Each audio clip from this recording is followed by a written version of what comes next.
Sure, the upfront and scatter marketplaces have advantages and disadvantages, and for some companies, the upfronts make a lot of sense, especially for companies that have multiple brands under their portfolio and have years and decades of experience of how televisions perform for their business, and they have models and they know that a certain amount of weight in the market will deliver business outcomes. And so from that standpoint, the upfront makes a lot of sense for those kinds of advertisers or those kinds of companies.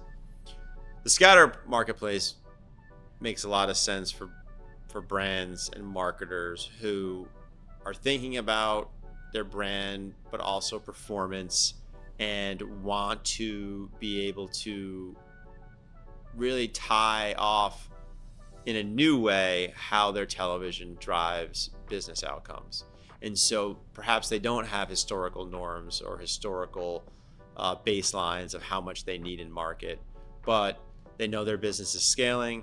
They know that sight, sound, motion media will benefit their brand, and they want to be on TV advertising. And so scatter enables those brands to activate closer in time and actually modify their budgets in real time.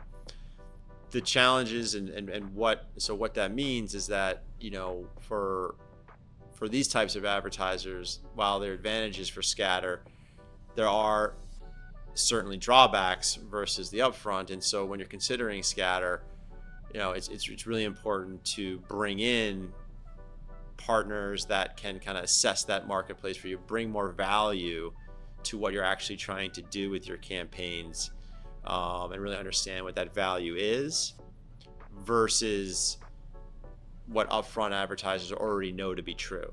And so that's critical as brands are kind of thinking about television, want to be on it, are sort of fearful of the premiums, but really being able to capitalize on the value that it brings is really important. And that's why you would kind of leverage scatter market, but do it in a much more data-driven, value-driven way.